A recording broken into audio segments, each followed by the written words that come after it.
Baik, Bismillahirrahmanirrahim. Assalamualaikum warahmatullahi wabarakatuh. Waalaikumsalam warahmatullahi wabarakatuh. Hmm, Perkenalkan, nama saya Muhammad Rizal Deza Pratama. Di sini saya sebagai moderator dan ada rekan-rekan saya yang sebagai materi. Yang dimana pada hari ini kelompok kita akan presentasi tentang pasar monopoli. Untuk mengetahui lebih lanjut apa itu pasar monopoli, persilahkan rekan saya, Saudari Talita untuk menjelaskan waktu dan tempat. Dipersilakan.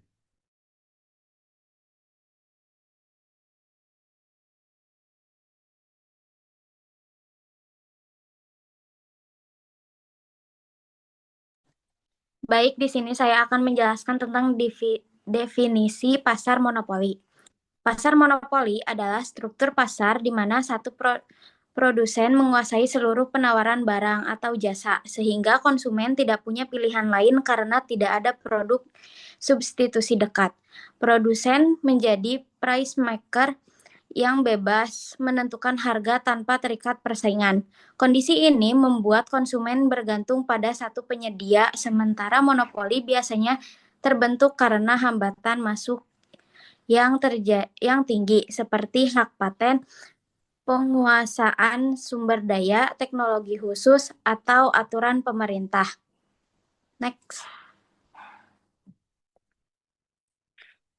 Adapun jenis-jenis pasar monopoli. Yang pertama yaitu monopoli alamiah yang terjadi karena biaya produksi paling efisien jika hanya satu perusahaan yang beroperasi. Contohnya seperti PLN dan PDAM. Yang kedua yaitu ada monopoli legal atau resmi. Terbentuk karena diberikan hak atau izin oleh pemerintah. Contohnya yaitu perusahaan yang mengelola listrik atau air sesuai regulasi negara. Yang ketiga yaitu ada monopoli paten atau hak kekayaan intelektual yang terjadi ketika perusahaan memegang hak paten atas produk sehingga hanya mereka yang boleh memproduksi. Contohnya yaitu obat-obatan paten. Yang keempat yaitu ada monopoli teknologi. Itu terjadi karena perusahaan punya teknologi paling maju sehingga pesaing sulit meniru. Yang kelima yaitu ada monopoli sumber daya. Jika perusahaan menguasai bahan baku penting yang tidak dimiliki pihak lain. Next.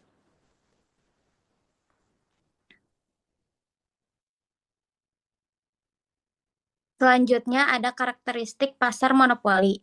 Yang pertama yaitu satu perusahaan menguasai seluruh pasar, yaitu semua penawaran berasal dari satu produsen. Yang kedua yaitu tidak ada barang pengganti dekat, yaitu konsumen tidak punya alternatif setara. Yang ketiga yaitu hambatan masuk tinggi, yaitu modal besar, izin ketat, atau teknologi mahal.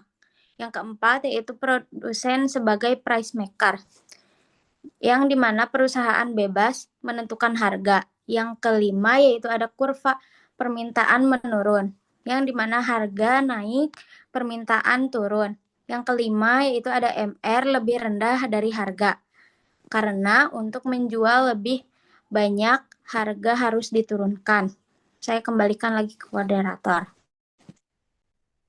Terima kasih kepada Saudari Talita sudah mempresentasikan apa itu definisi pasar monopoli, jenis-jenis pasar monopoli, dan karakteristik pasar monopoli.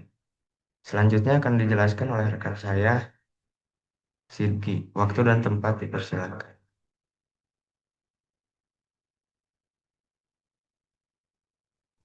Nah, baik, di sini saya akan menjelaskan tentang teori pemerintahan dan penawaran.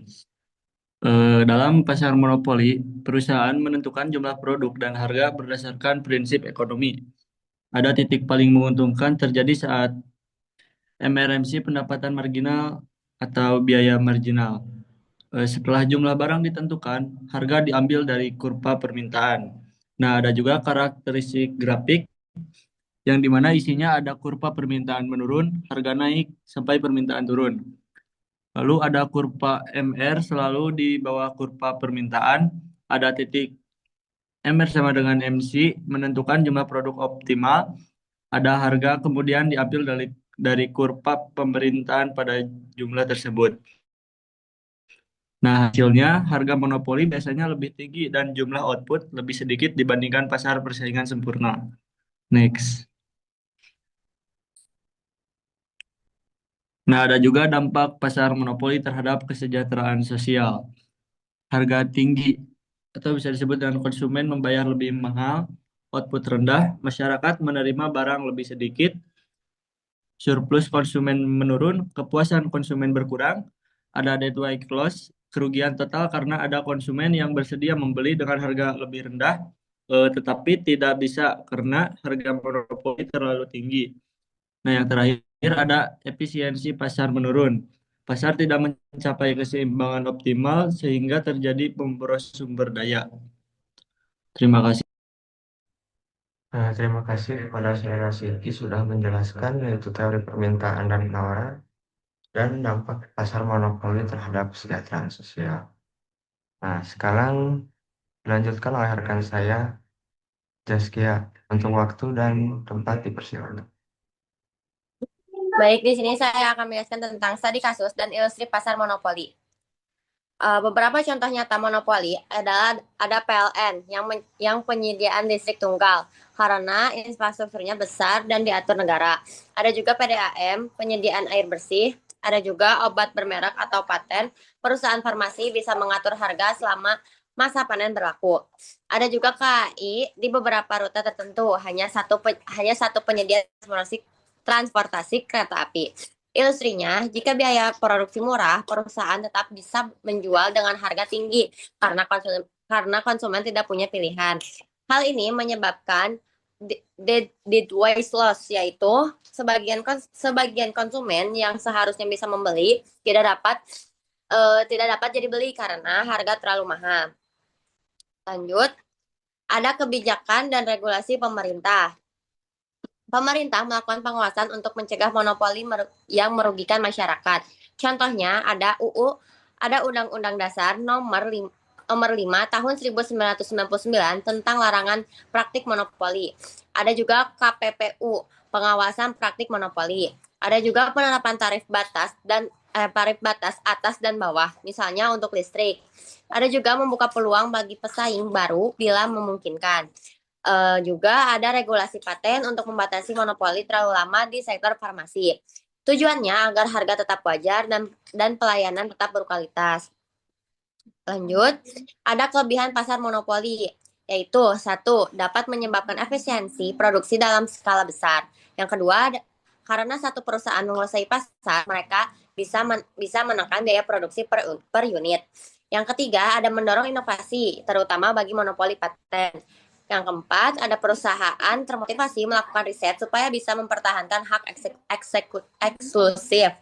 Yang kelima, tidak ada persaingan harga yang merusak. Yang keenam, ada stabilitas harga lebih murah dijaga.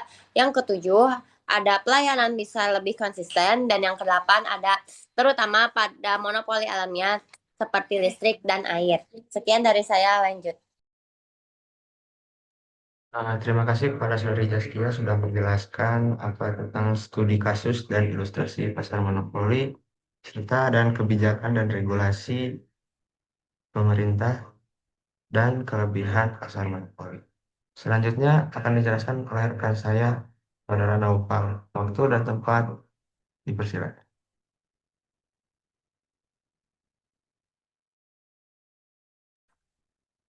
Baik, terima kasih kepada moderator. Saya akan menjelaskan kekurangan pasar monopoli. Yang pertama, harga lebih tinggi dari pasar kompetitif, yaitu perusahaan menentukan harga seenaknya, konsumen tidak punya pilihan. Lalu yang kedua, ada output lebih sedikit, yaitu produksi tidak sebanyak pasar, persaingan sempurna, menciptakan ketidakseimbangan pasar. Dan yang ketiga, ada terjadinya dead weight loss, yaitu file menekankan bahwa kesejahteraan konsumen turun cukup besar. Dan yang keempat, ada alokasi sumber daya tidak efisien. yaitu perusahaan tidak terdorong menurunkan biaya atau meningkatkan kualitas. Dan yang kelima ada kurang inovasi setelah dominan, yaitu saat perusahaan sudah kuat, insentif untuk terus inovasi menjadi rendah. Dan yang terakhir ada merugikan konsumen, yaitu konsumen aksesnya lebih sedikit dan harga lebih mahal. Next.